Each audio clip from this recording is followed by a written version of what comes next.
was circled by a sidewalk and ring of benches. One of the benches was empty. Bingo sat down on it and gazed at what he recognized as a poem in what he guessed was Spanish, scribbled on the sidewalk in chalk.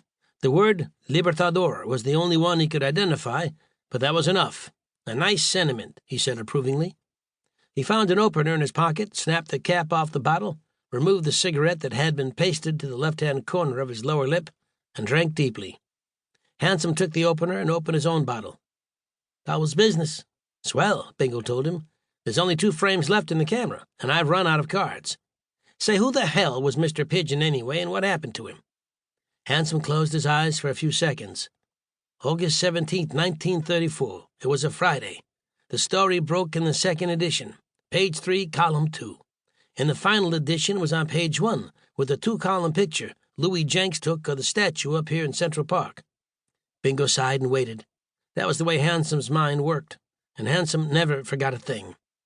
"I was working for the news then," Handsome went on, "and the next day, August 18th, I lost $30 on a horse named Sweet Marie, and Mr. Pigeon's partner said he thought that Mr. Pigeon had been kidnapped. It was in the middle of a heat wave. I tried to get a picture of Mr. Pigeon's partner, but he wouldn't let me in. His name was Harkness Pennyeth. I tried calling him for an appointment, and that didn't work either. His phone number was Columbus 74642. That was the week the city editor's mother-in-law died. Her name was O'Sullivan, and she lived in Reading, Pennsylvania. August 20th, the insurance company offered a reward of $10,000 for finding Mr. Pigeon. Mr. Pigeon had a big insurance policy, $500,000, made out to his partner. That's a lot of dough." "You fascinate me," Bingo said. "But what was the city editor's mother-in-law's first name?" Handsome looked surprised and slightly hurt. "Geraldine," he said. "I didn't think you'd care." He closed his eyes again for a minute. "August 21st, 1934. That's the day an armored car was held up in Brooklyn. The loot was $427,950. "That's a lot of dough, too," Bingo said. "But what does it have to do with Mr. Pigeon?" Handsome blinked. "Nothing. I just happened to remember it. It was at 19th and Bay Streets." "You're wonderful," Bingo said admiringly, reaching for the beer bottle.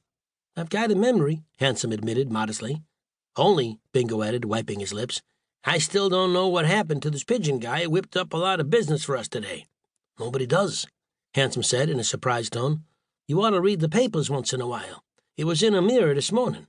Again he closed his eyes and took a long breath. 3 columns in the left-hand corner of page 17. There was a picture of Mr. Pigeon, too.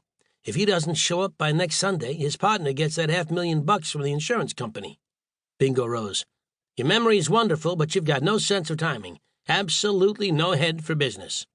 Handsome looked up unhappily. "Did I do wrong? Why the hell didn't you tell me all this before we started out?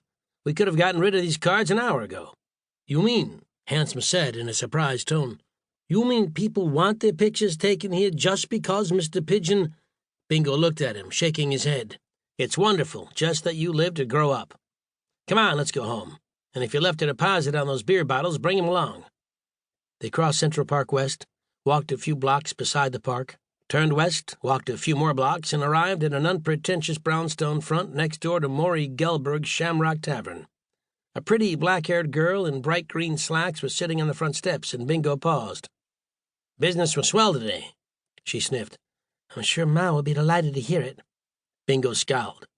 "Tell her we'll pay her something tomorrow, sure. Hell's bells. We don't owe her so much rent. She just don't have any faith in a business." "If she had any more faith in it," the girl said, "we'd all be starving." She smiled at Handsome. Bingo started to answer, changed his mind, and went on up the steps. In the vestibule, he paused and started to open the mailbox marked International Photo, Motion Picture, and Television Corporation of America, Riggs and Kusak. "It's Sunday," Handsome reminded him. Bingo sighed and led the way up the shabby stairs to the 3rd floor. The tiny 2-room apartment, furnished with bath, kitchenette, and weekly maid service, suitable too, was hot and stuffy. Bingo passed the camera to Handsome with one hand and began peeling off his clothes with the other. "We'll develop 'em now," he announced. "Those cards are going to start coming in fast." Handsome looked unhappily at the dark room, which was also the bathroom. It was hot as a blast furnace and completely airless.